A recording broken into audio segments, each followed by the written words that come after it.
I don't even know the name of the poem actually, but I call it Stronger City. It's written by Gertrude Ryder Bennett, and I actually haven't been able to find out a lot about it apart from I think it was written for Napier because it's inscribed on a plaque in Napier after the 1931 earthquake.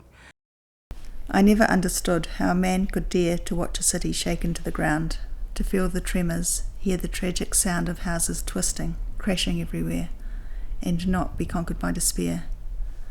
Although his buildings crumble to a mound of worthless ruins, man has always found the urge to build a stronger city there. Within my soul I made my towers high. They lie in ruins, yet I have begun to build again, now planning to restore what life has shaken to the earth. And I in faith shall build my towers towards the sun, a stronger city than was there before. It was the Sisters of Mercy convent and chapel, and we'd moved into it about 11 months earlier and had spent that year getting it all looking nice and doing it up and getting the windows, stained glass windows fixed, and we just loved it. It had 16 bedrooms and we got all our junk and we spread it out, and we just thought we were going to be there forever. It was a 1930s building, Georgian in style, and a brick 3-storey, solid, a very safe feeling building with high ceilings. We just loved living there. September, we'd only just finished doing up the chapel, getting it all painted and the stained glass windows fixed, and the back of it cracked. The walls all cracked, and it could be saved, and it had planned to do. February, I wasn't there when the earthquake happened. I was at university, and I had no idea it was in Lyttelton until I walked through Hagley Ave and I saw a whole army of people coming towards me, and there were some covered in dust, and there were some that were crying, and there were some that were obviously just in shock. And I just thought, oh no. And I just kept on walking because I knew I had to get back home. For my son Jim, who was at school. Well, as soon as we went into Lyttelton, because the thing about the convent was, as soon as you went in, either through the tunnel or just saw Lyttelton, you could see the convent because it was huge. And I could see straight away that the big chimney was down. So we drove up there and we could see it was really bad. But I thought my dog was inside because I'd left him there, and I was really worried about him because it had been a few hours and the alarm would have been going off. So I broke in to try and get him, but he was all right. He wasn't there. But I didn't know that because I was looking up and down because it's a big place, and my friend came in with me, and we were just calling him. And then another aftershock happened, and we just looked at each other and said, "Oh, we've got to get out of here." So I grabbed a big plastic rabbit because it was there and ran out, and we went to find my son. And I knew he'd be all right because he was at school and I knew they'd look after him, and we found him at the rec centre with my husband, who had walked over the bridle path to get him. So he was there with Jimmy, my son, and Spooky, the dog. So that was good. So that was fine. Once we'd seen each other, that was fine. My shop was red stickered as well.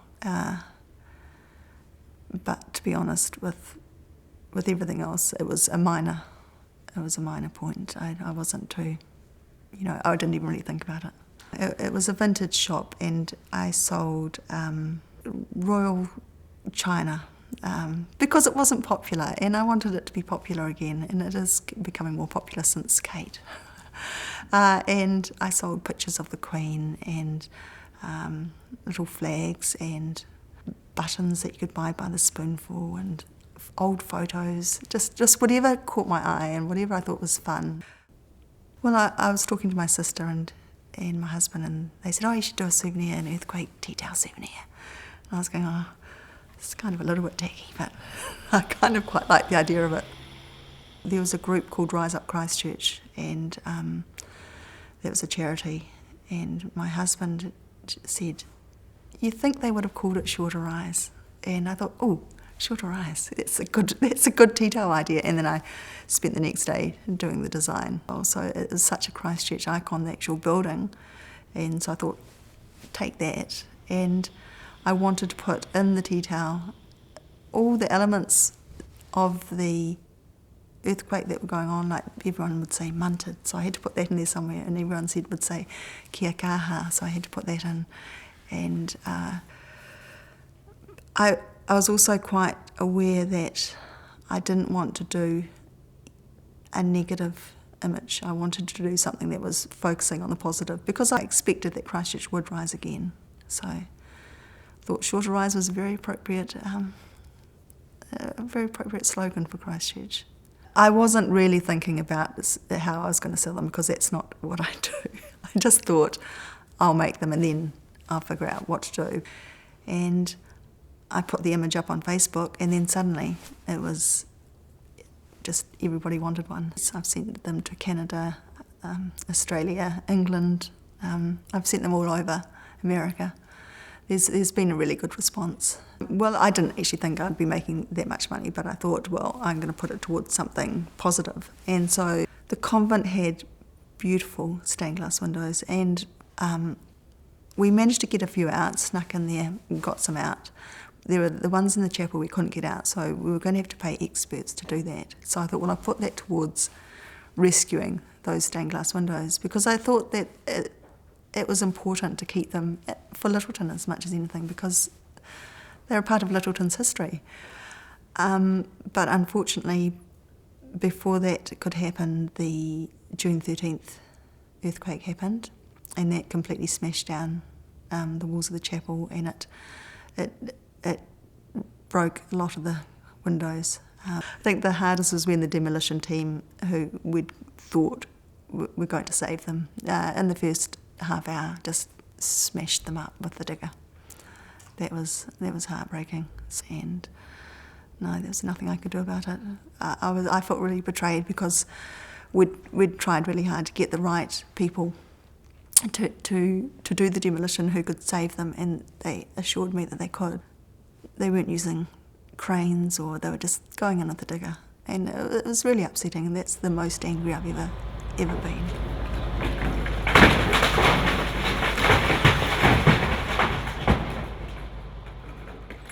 And they had big cordons around God Save the Queen.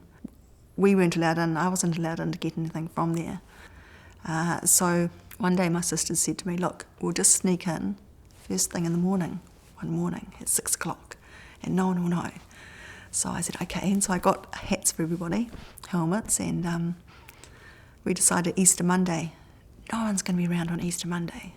So we all gathered, and then of course it occurred to us that it was Anzac Day, that last year was Easter Monday, and so of course there was a lot of people around, but no one reported us. We snuck into the cordon. We went in there with a whole lot of shopping bags. We grabbed everything we could in 5 minutes and rushed out again, and that's what I saved from God Save the Queen. That, and a counter that the demolition team saved when they demolished it. We moved into a little cottage across from the school, and when I was there, it suddenly occurred to me that it's actually a perfect place for to have a little business.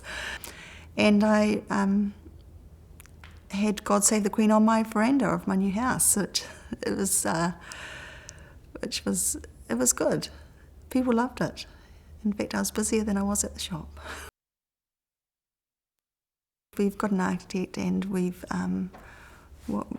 showed him what was left, which was the portico, which is the very grand entranceway with columns, and the cloisters, which is a series of arches with a walkway on top.